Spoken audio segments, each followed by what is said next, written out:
Listening to Advertising Ethics and Standards, page 112. Mary Engel, can I start by asking a simple question? What exactly does the FTC do? Well, we basically keep an eye on the world of advertising and make sure that advertisers keep to the truth in advertising laws. That is, that their ads have to be truthful and that they shouldn't mislead anyone. I see. So, of course, any claims have to be based on evidence. In the early days of advertising, companies could say what they wanted. I mean, ads for weight loss products, for example, were making claims that simply weren't true. Wow. Things are different now, though. These days, advertisers have to be very careful when giving facts and statistics. So, what areas do you focus on in particular? Health. Claims that are hard to prove, such as the benefits of health products. And safety, of course. If a product says it's safe, then it has to be safe. Also, things like beauty products and environmental claims. Oh, and any ads aimed at children, especially now that healthy eating is such a big issue. We just want to make sure that advertisers act in a responsible way in these areas especially. Okay, but there's no national code, is there? No, there isn't. The regulations are different for TV, radio, and so on. Basically, they are all aimed at the same thing. Ads can't be unfair. That means they shouldn't cause physical injury to the consumer or financial injury, where consumers lose money. And how do you find ads that break the rules? Well, mostly people tell us. Members of the public, competitors. They contact us about ads they think are misleading. And we monitor ads ourselves, of course. TV, radio, magazines, newspapers, posters, leaflets, and so on. We don't see ads before they come out, though. We can only act afterwards.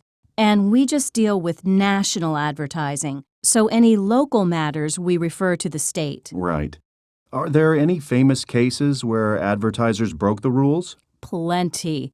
A few years ago, a fast food chain actually claimed its food was a healthy choice. This clearly wasn't true, so we took action. And what happens to advertisers who break the rules? Sometimes we ask them to withdraw the ad, as we did with the fast food chain. If they continue false advertising, we can give fines of up to $11,000 a day. Wow. Sometimes more. There was a company selling weight loss vitamins a few years ago. They continued to make false claims after we told them not to. So in the end, they paid $2.6 million in fines. Other times, advertisers may have to give customers a refund or put another ad out to correct anything misleading. We call that corrective advertising. And how have new forms of advertising affected your work? Oh, it's a lot tougher these days. Well, there's the internet, of course. That's really challenging. It's so cheap and easy to advertise on the net. We find a lot of companies that don't know the rules about advertising.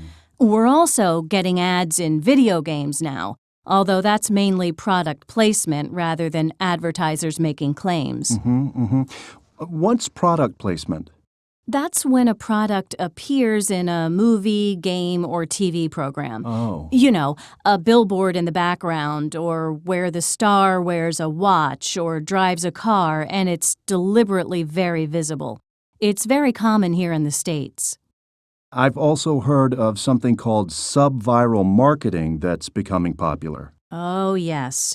That's where a company will put a funny video or something on the internet which features their product, and they hope people will send it to their friends. More and more big companies are doing that, but they need to make it clear that it's an ad or they're misleading people. That's interesting. Well, thanks very much, Mary, for telling us about standards in advertising. It's been great. You're welcome.